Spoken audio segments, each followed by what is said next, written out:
Hi, everyone, and welcome to episode 137 of the Holding Court podcast. Today, we'll chat about our first impressions on the home side of Wrigley. And you already know I made the drive from Arizona to Illinois, and I will share all about that journey as well. All coming up right now on Holding Court. Bum, bum, bum, bum, bum, bum, bum, bum, bum, bum, bum, bum. Welcome to a chilly morning in Chicago, your new home. We're in a new studio. We are in a new studio. It is a work in progress. We will maybe finally have some roots planted in the studio. I feel like I talked about that in Boston. We had all the shelves behind us, and I never really got as creative with it as I wanted, but hopefully we'll have something for you the next couple episodes. It'll be exciting. Yeah. You good? I'm going to work on a little background for you, I think. I love that. So it's about see time. how it goes. I mentioned the weather. People in the Midwest, as some of you might know, I'm from the Midwest. Originally grew up 45 minutes from here, just right over the state line in Indiana, right on Lake Michigan. I love to talk about the weather here. It's a hot topic. It's also funny because I don't want to jump ahead, but the day we got here, it was like 55 and it was shorts weather and t-shirts and shorts. And it's funny, but last night the game was freezing. I saw a little graphic online that it was colder than the NHL's Winter Classic game, the outdoor game. So that was fun. That was in December, by the way. And this morning it was let the dogs out. You could see your breath, freezing. I made a mention that I need to get a house coat, similar to like an elevated robe, I guess. Just kind of a throw over in the morning I didn't know what that was. To keep what cozy. What is a house coat? I think it's probably just a robe, but more like a dedicated you wear on the house, maybe a little elevated look than just like the old bathrobe. So I'll be noted on the hunt for that. Let me know if you have a good link for a house coat. You forgot to mention it was like straight snowing, like hardcore yesterday. It was, yeah. In the morning before you went to the field, you finally had a night game yesterday. First three in Chicago were during the day, which is kind of a thing here, which is nice. But you had the morning at home yesterday, and there were flurries. I would say they're flurries. They weren't sticking because it wasn't cold enough to stick. I kind of wish they stuck a little just for the look, but it was kind of cool. And everyone was just saying, I hope this is the last snow of the season. Like, I think it's nice to look at. It's pretty, but I think it's time to move into spring. I agree. I think the groundhog predicted an early spring. He's a fraud. Wow. Phil. It's still snowing. It snowed a little bit in like the 8th or 9th inning last night. Wait, really? Yeah. There were little flurries coming down. I did not see that. I mean, I was watching the game. I must have been locked in. It was a good one. Well, there goes Moon. Moon is exiting the studio. I had a special guest and she bounced on me. So. Yeah, I think just growing up here, getting ready for school in the morning, it was freezing. I remember absolutely hating getting out of the shower, and me and my siblings would literally sit next to the vent on the ground in the bathroom, like in the morning, like someone would always be like burrowed down there, like wrapped in a blanket because it was so freezing.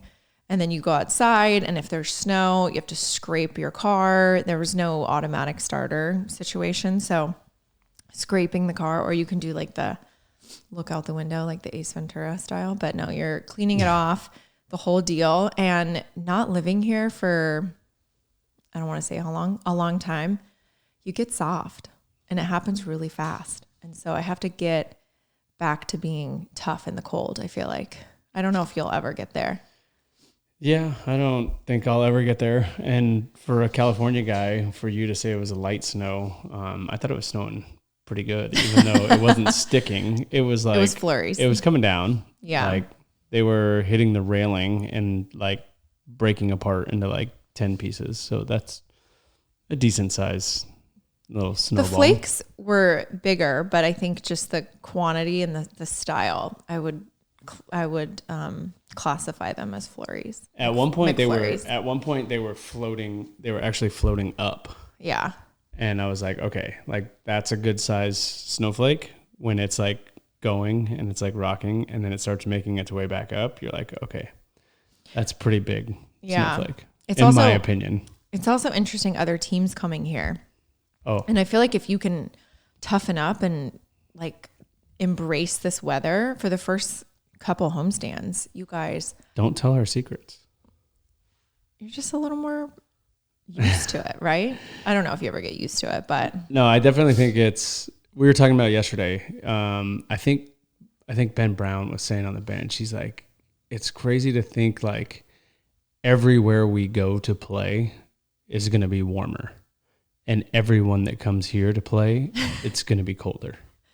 And I was like, yeah, that's a true statement. Yeah, because I don't know if I would think maybe New York or the East Coast teams, but I don't know if anyone comes here right away. You guys go to Pittsburgh. I mean, it's cold there. But yeah, you're going into Pittsburgh, so it's kind of like you guys are kind of the same weather, right? Yeah.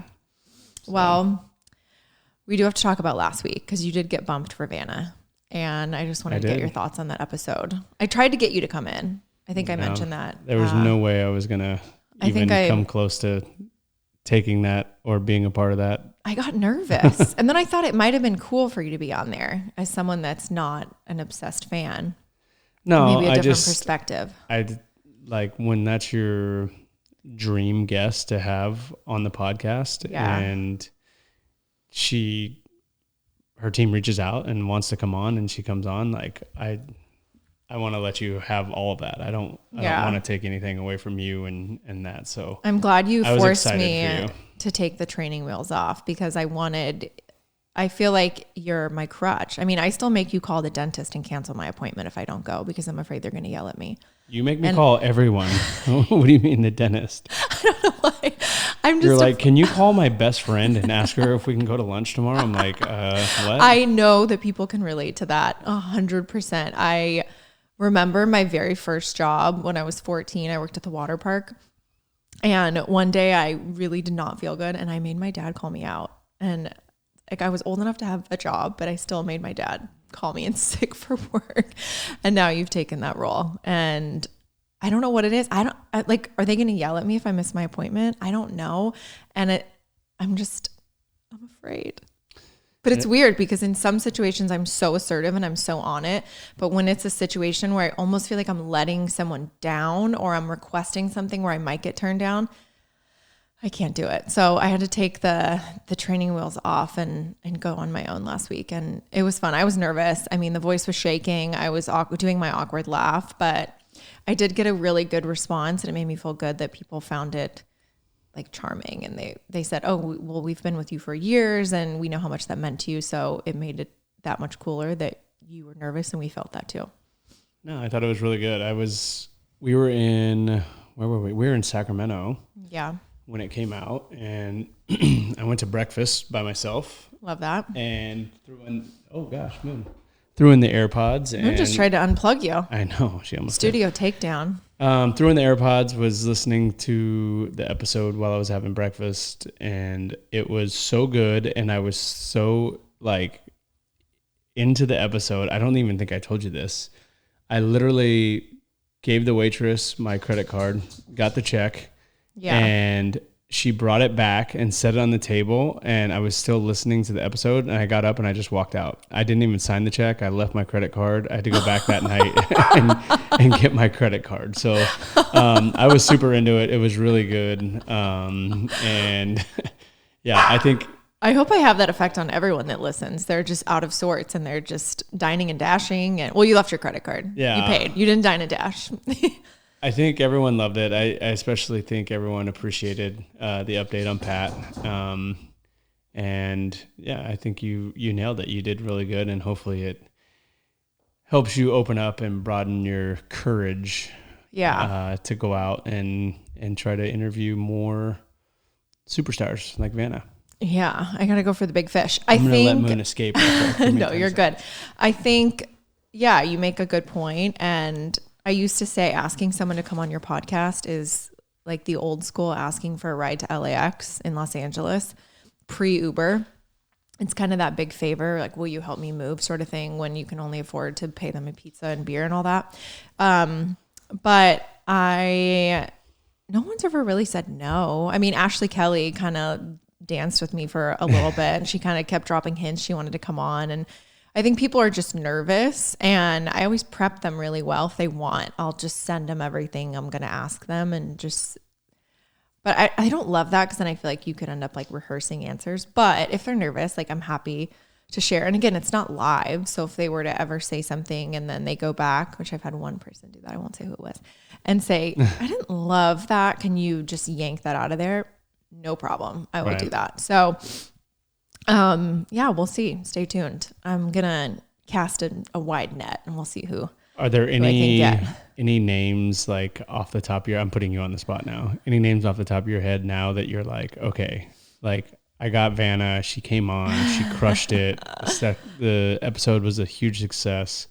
So is there anyone now, like, obviously the bar set pretty high. Yeah, I don't know. Is there anyone now that you're like, oh my God, like, I don't know. This would be someone, no one, nothing? Who's yours? Crickets? To sit down and interview? Yeah, who would you love to talk to? That's a great question.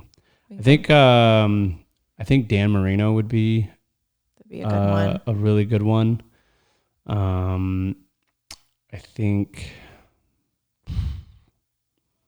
who else? I would love to sit down and interview one of the three guys that I bat boyed for that all played in the major leagues, like Kotze, Aaron Rowan, and Reed Johnson, or maybe even all three of them.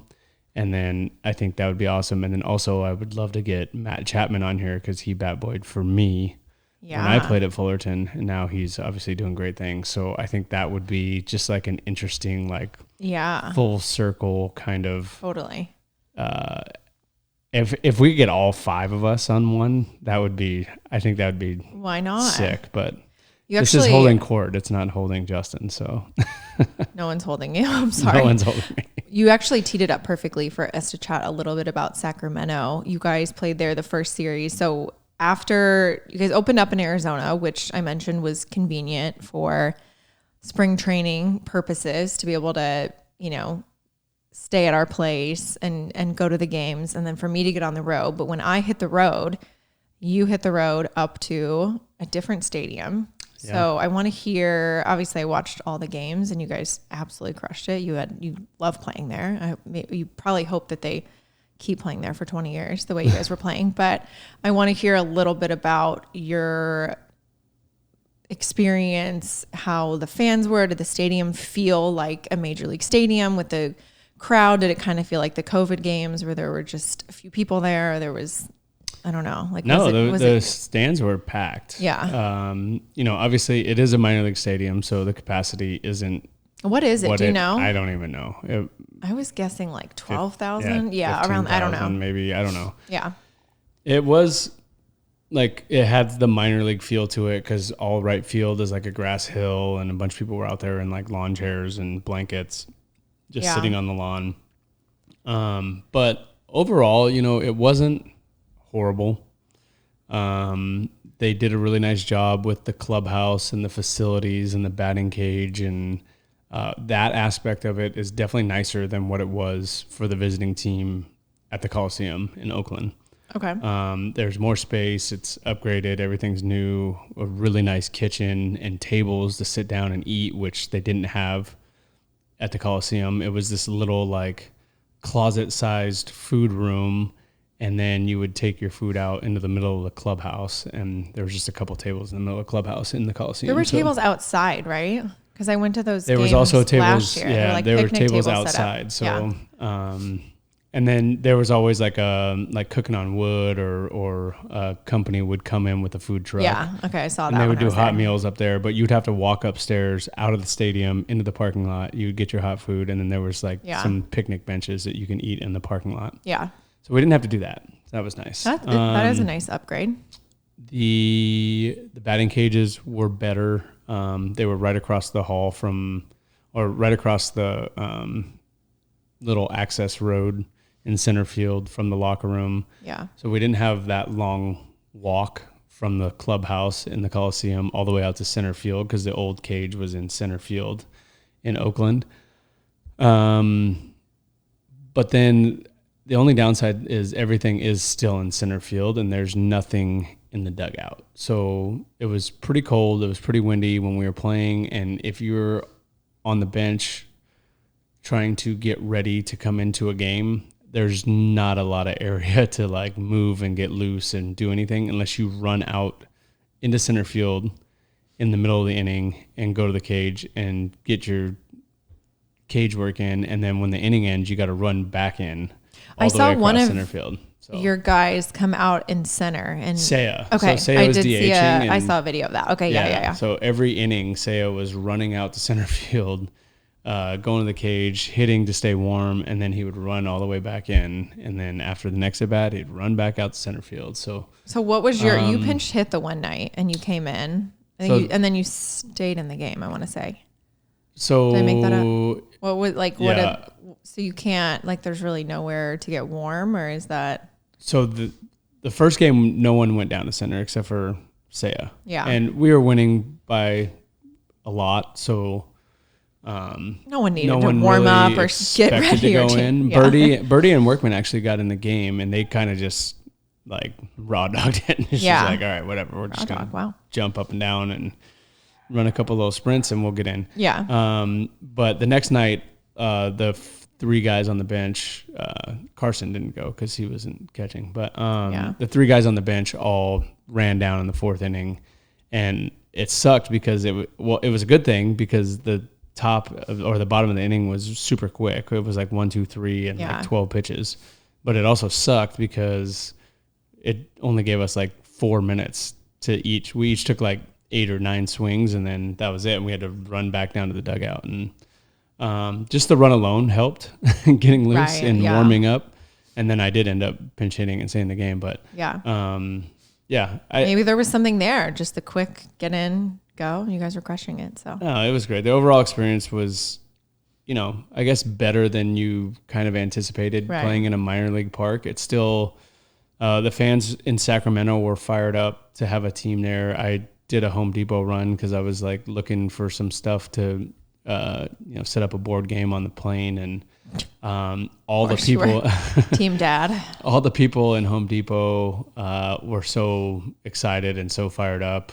Love that. To have MLB games being played up here and up there in Sacramento for the next 3 years, and but you still feel horrible for the fans in Oakland. They've lost 3 major sporting teams within 5 years or whatever it's been. So the Raiders left to Vegas, the Warriors are in San Francisco now. They're not even in Oakland anymore, and now the A's are gone. So I know it's pretty tough. That last series fan base. I was there just talking to some of the ushers. They had been there forever. Yeah. They're like, I'm obviously not going with the team. So it's sad, but good to hear your side, because like on TV, obviously you see the crowd and they have like the berm. Is that what they call it? Am I making that up? Yeah, the berm and right. It's kind of how it is in Sloan Park in spring training for you guys.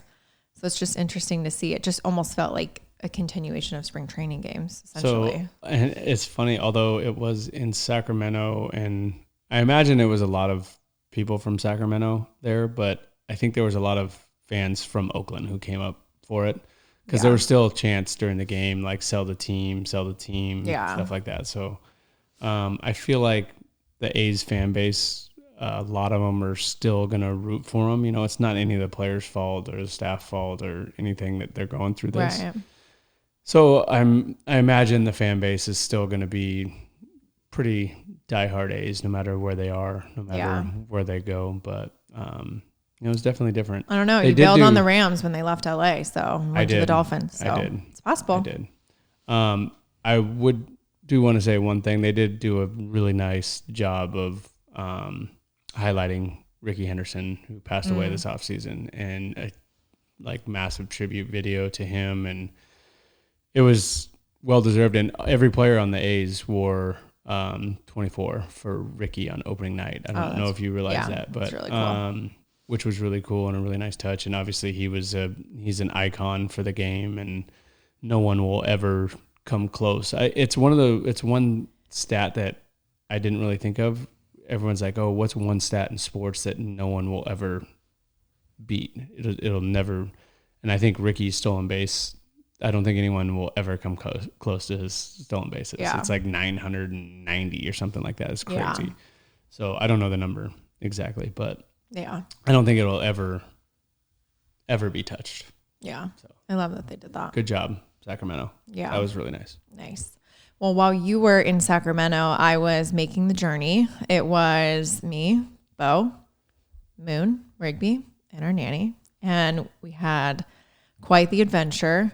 4 days, I think it was. It's supposed to be 3. You're laughing. Mm-hmm. I wasn't laughing.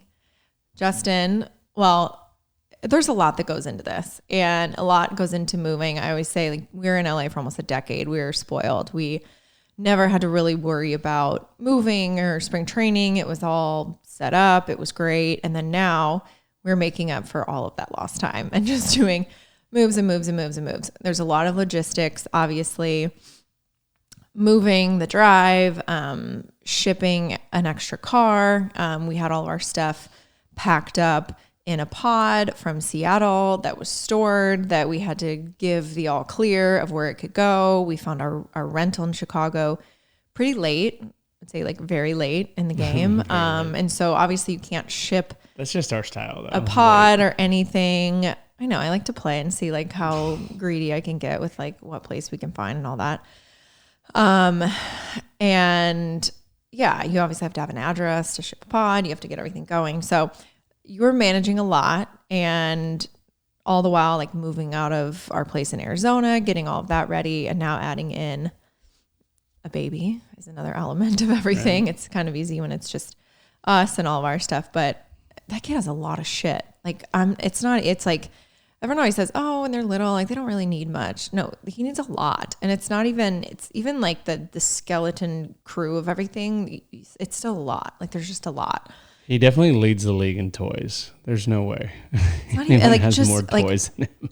Bottles, and now that he's eating solids, it's not just like, oh, the bottle and milk. It's everything. So he's the best, but holy cow, he is a whole other element of the move. But you had actually given the wrong date for our move-in, and it was not an April Fool's joke. No. It was not. Were we supposed to get in on April 1st? And you said April 2nd. I think you just looked at days of the week, and in your mind, I thought when we got to Sacramento, that was April 1st. Okay. But it was really 31st. March 31st. Right. So that's where I screwed up. So I was like, oh, the second day we're in Sacramento is April 2nd. And I scheduled everything for that day. Mm-hmm. And I think the one thing about this, and you talked about a lot of moving parts and things, is like, have you seen the movie Butterfly Effect? Yes. Like moving and coordinating all this stuff is literally the butterfly effect. Because as soon as one thing like has a little wrinkle in it, it just absolutely sends everything in a downward spiral, and you have to like scramble to try to remix and match. And it was, Well, yeah, because if you have everything set up to go and then the one date is off, essentially moving into your place and getting the keys on a certain day is the base of everything. So if that doesn't go on the right day, everything has to be moved. But it was fine. I just kind of stretched the drive a little bit. Honestly, normally I would have done that drive. It was only, and all the wives on this team were very, very, very surprised at my driving. They weren't used to it. They were very confused. I don't know. I think everything is just easier to put in the car and go.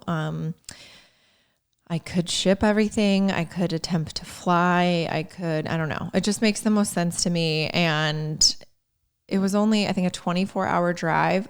If it was just me, even just me and the dogs, I would have done it in 2 days, I think. But obviously Bo and feeding and changing and letting him stretch out and not be sitting in a car, stretched it over 3 days, ended up being 4 days with the slight miscue on the date, which kind of put us in an interesting situation. I ended up stopping in, because how I do it is I don't do hotels when we drive.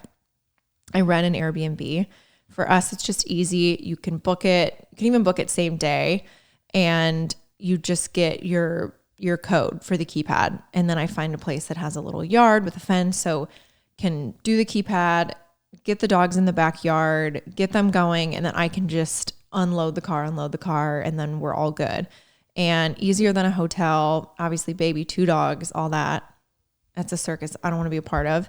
And it's just easier. But when you let me know that I needed to fill that extra day, I thought, okay, I'm going to get kind of close to Chicago. But there's really nothing in between St. Louis and Chicago that worked. And right. I don't know. So I was like, okay, I'll just stay in St. Louis.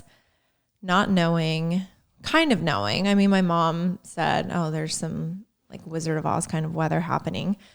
It was tornado weather. It was insane. We woke up in the morning. It was that eerily warm air.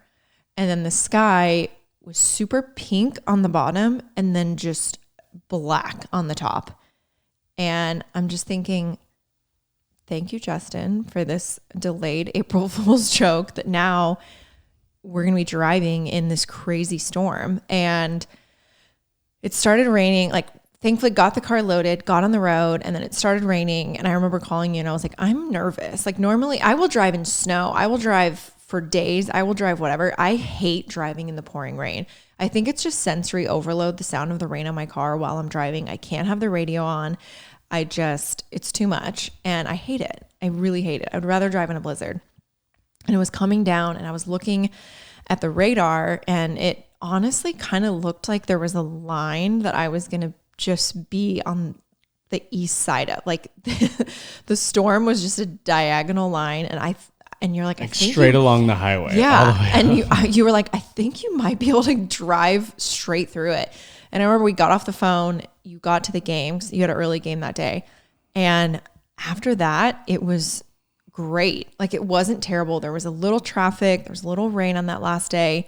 And then as we're pulling up to our rental, it was like the clouds parted, the sun was shining, birds were chirping.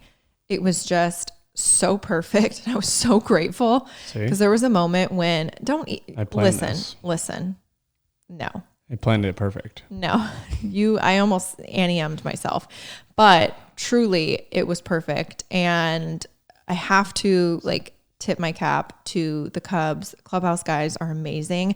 Anything that we put on the truck, they came to our house, met us here, asked what room we wanted in. It was a dream. They made up for all of your actions. We had our Kourt furniture rental here. That was a dream. Everything was set up and then we just had to wait on our pod to get here with the rest of our stuff. But other than your little date miscue, it was great. It's a good drive. Nice and relaxing, just straight on through there. And it was good. But yeah, I want to talk more about the Cubs organization and opening day and getting here and how good it's been. You know, I had a tough time with this. Yeah. I mean, look at me. I got Chicago here. There's a little bear. I told you something Chicago with like a little bear. That's my jam. But she's making the crossover, folks. Opening day, I wore a Cubs hat. Yep. I want the record to show I had a Cubs hat on. There's photo proof. Photo proof. I did it. I went all in and opening day was great. It was a little chilly, but it was perfect. And I dropped you off in the morning and Wrigleyville was buzzing. It was already popping. People were going. Music was playing. Local news was out there. There was a DJ and a blue carpet for us to walk out of the parking lot into the clubhouse. It was. But people were ready to go. Like Chicago sports fans. It should have been a holiday. Opening day here should be a holiday. It should be. You wake up and you have butterflies. I mean, I'm sure you do too, but I feel that way as a fan. And it's just so exciting. And you want to get there early and all that. And you know what? When you want to get there early and then you pull out of your garage. This is why I'm never early. What happened? Okay. So I was going to be early, guys. Okay. The game was at 1:20. Maybe we'll get the truth on the pod. Okay. First of all, it's like 12:15, maybe 12:10, 12:15. Have like a 15-20 minute ride to Wrigley. I'm thinking, gonna get there, going to be able to get settled, watch all the intros, fly over, the whole deal, and pull out of the garage. And I'm about halfway out, and I just see, you know, that little box, the little command center of the garage door opener. The light just starts flashing, the white, and then it's like, beep, beep, beep, beep, beep, beep, beep, beep, beep, beep. And I'm thinking, there's no way this is about to close, because my clicker was up on my visor. I didn't touch anything. And I'm thinking, okay, well, let me try to why are you smirking? I'm laughing. This isn't funny. You're thinking I'm making this up. This is the problem. I'm not. I know This is like one of those things. I know you didn't touch it. Okay. So I'm thinking, okay, well, let me hit the gas a little bit, because I was like, if it's not really going down, if it's just beeping because of a motion sensor, I don't want to hit my button, because if it wasn't going down, why would I hit it? Send it down. So I'm like, let me just back up a little bit, and then it'll catch the motion sensor. Didn't catch the motion sensor. It just whoosh, right in the roof of my car. And the sound is always really bad. If you've ever something's ever hit you, whatever. Ripped an AC off the top of a yes, very similar. Very all in that loud. Same realm of all my PTSD of things hitting the roof of the car. This did not help that. So I get out of the car. I look up. Yep, definitely hit it. Cool. And it is bent. Is fully bent. And not the car. The garage door. The car's a tank. It honestly, I have the roof racks because I had the storage thing on for the drive. Yeah, the Thule. And it just hit, the Thule was off, so you wouldn't be able to get in the garage. It just kind of hit the rubber, the plastic racks, and then a little on the top, but did not crunch. But I hit it to try to make it come off, and it went up a little, and then it stopped. And then it went up just enough where I could fully pull out. I'm thinking, I got to go to opening day. I'm not I got to deal with this, but I got to kind of deal with it because I got to go. So, we figure it out, and our nanny actually goes back in the house. How do we do this? She comes in through the front door. She grabbed the chair. And she's pulling down the garage door, and oh my gosh, gets it almost to the ground. I call our realtor. I just say, Paul, we got to figure this out. This is a nightmare. And he's like, okay, go enjoy opening day. I don't want you to miss the game. I'm like, great. Glad we're on the same page with that part. And get it a couple inches off the ground and lock up the garage, lock up the front door, arm the house. Everything's good. And then he just called someone, and they gave a 2-hour window to replace the whole panel. I think the sensor, why did the sensor not, first of all, why did it close? These are questions I will never have the answer for.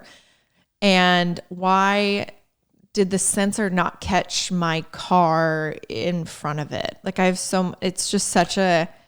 The only thing I can think of is, we have our gate, our driveway gate in LA. Yeah. Once it's open for 20 seconds, it closes automatically.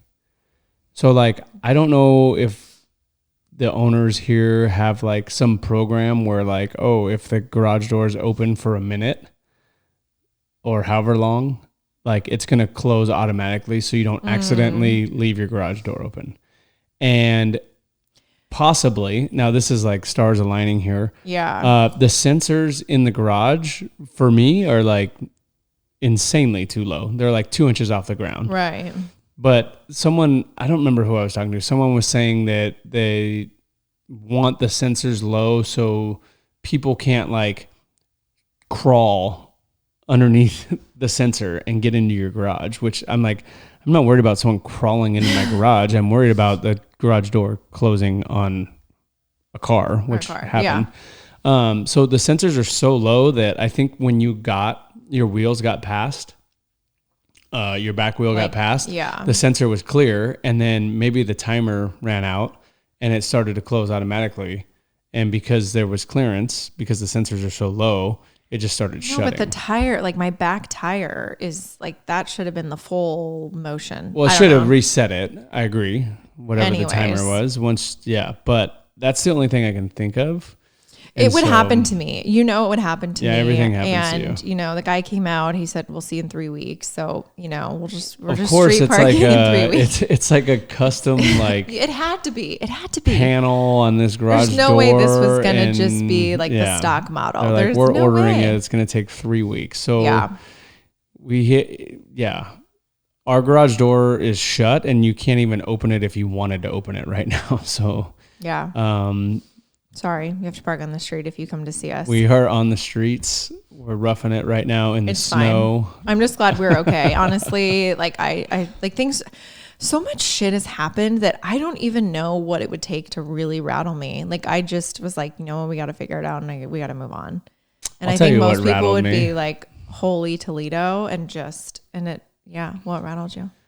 When our pod finally showed up and we tried to hire some people to help unload it and they canceled like day of, like hour of, like minute of. And it was so cold outside and you thought, okay, I'm just going to do this myself. And you're out there unloading by yourself and your jacket comes off within 2 minutes and it's 40 degrees outside. So I knew you were really... Well, here was the problem. Like the pod service, if you ever use a pod service, they have a street team. They bring the pod and you only have a 4-hour window to empty it. Yeah. And then at 4 hours, they take the pod, whether your stuff's in it or not. Yeah. So I didn't have an option to like try to call a bunch of people and figure it out. Like I was like, you couldn't offer the pizza and beer to anyone. I just got to get this stuff out. Yeah, you had to go. And so I spent 3 hours unloading boxes and beds and that would have been a good TVs warm up in Sacramento. Oh my God, I closed all my rings. Oh, I know. I saw that. I got the notification, which I'm like, you don't wear your watch when you're at the field. And the fact that you closed your rings on. Yeah. It was like 34 degrees and I was dripping sweat. Yeah. But we're in. We're mostly settled. There's a couple little things, but we're good. I want to talk a little about your experience at Wrigley for opening day and just how it's been so far. Yeah, it's been great. The friendly confines, the nickname. Friendly confines. The fans. Whenever we were here as a visiting family, everyone was always really nice to us. Yeah. Like the staff was always incredible, and they are. Yeah, I mean it's an amazing place. The electricity, the energy, the adrenaline that you get just from the fans is off the charts, and obviously, it's a historic ballpark. For one, I already said it should be a holiday opening day because everyone wants to just be a part of it in some way, shape, or form. And I'm sure people who weren't there were probably at a bar somewhere taking it in or watching it at home. And,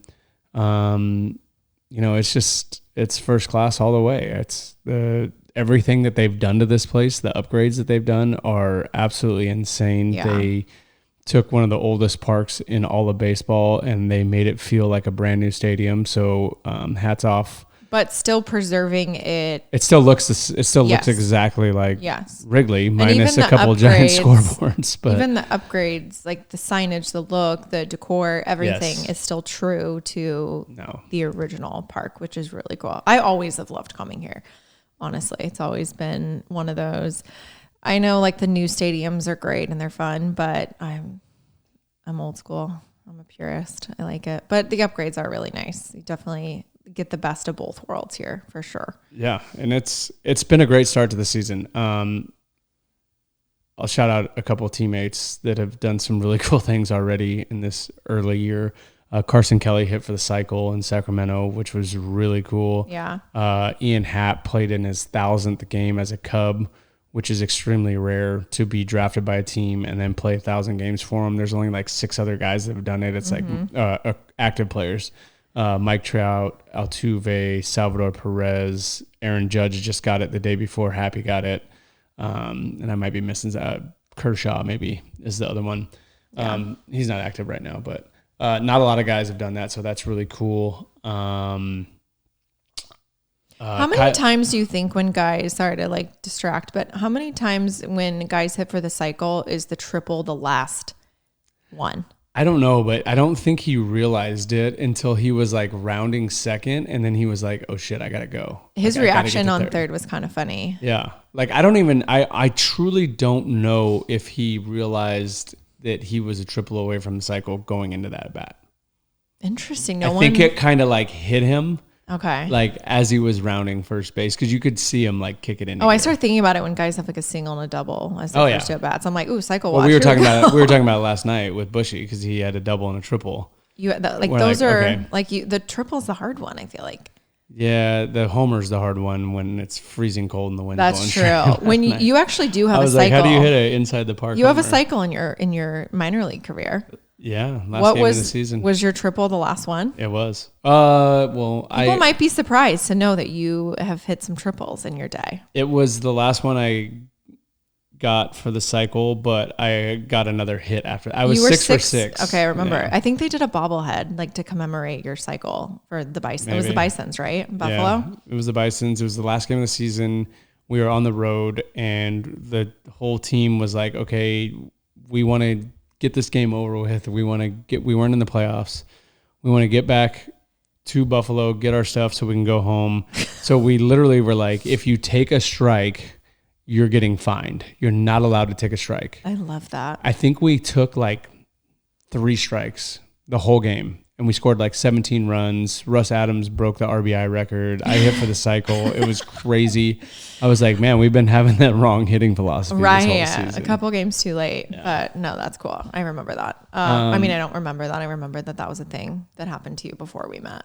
But 2 more guys I want to mention real quick. Kyle Tucker, NL Player of the Week, which was sick. Yes. He's tearing it up, which goes to show you that spring training really doesn't matter. And then I don't know if you spring training stats don't matter. Spring training matters, right? Yes, you're right.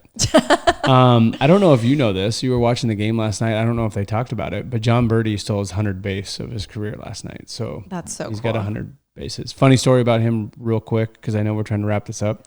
When he stole 2 bases in Japan. I don't know if I told the story or not. He stole 2 bases in Japan, and so he was leading the league in stolen bases when we left. And Matt Shaw was like, oh, how cool is that? You're going to be leading the league in stolen bases for a couple days. And Birdie looked at him and was like, I actually led all of Major League Baseball in steals for an entire season. And he was like, oh, I didn't know that. Stay humble. No. It was hilarious. No, I love that. There was like 5 guys in the food room sitting there. We're like, oh man, he really didn't know that.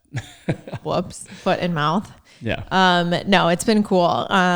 I will say everyone, like, they love a sit stand here. It feels like I'm back in the Catholic Church. Yeah. It is, everyone's into it. And it is, I don't know. I like to see the game, but I'm like, I get superstitious on standing with 2 outs, 2 strikes and all that, but you can't help yourself. You just gotta go with it. And then the Go Cubs go.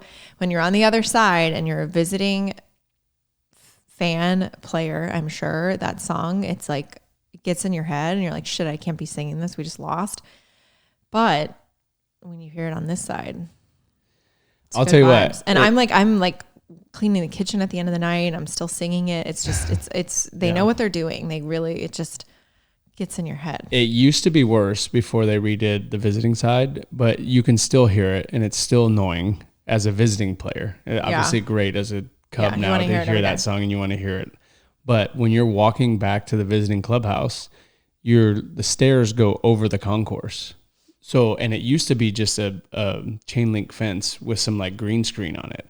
So like you lose the game and you're walking back to the clubhouse over the concourse and you can just hear every single person walking through the concourse out of the stadium screaming, "Go Cubs, go," while you're walking back to the clubhouse. And it used to be like, especially in the playoffs, like you lose a playoff game and you're walking back and everyone's just blasting that song. You're like, oh my God.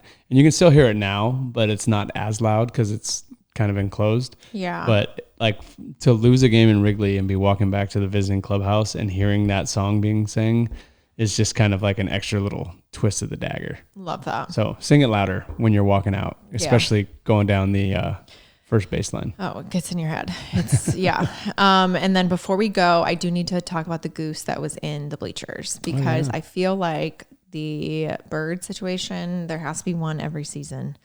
Has to be something. I can't believe you didn't get out there.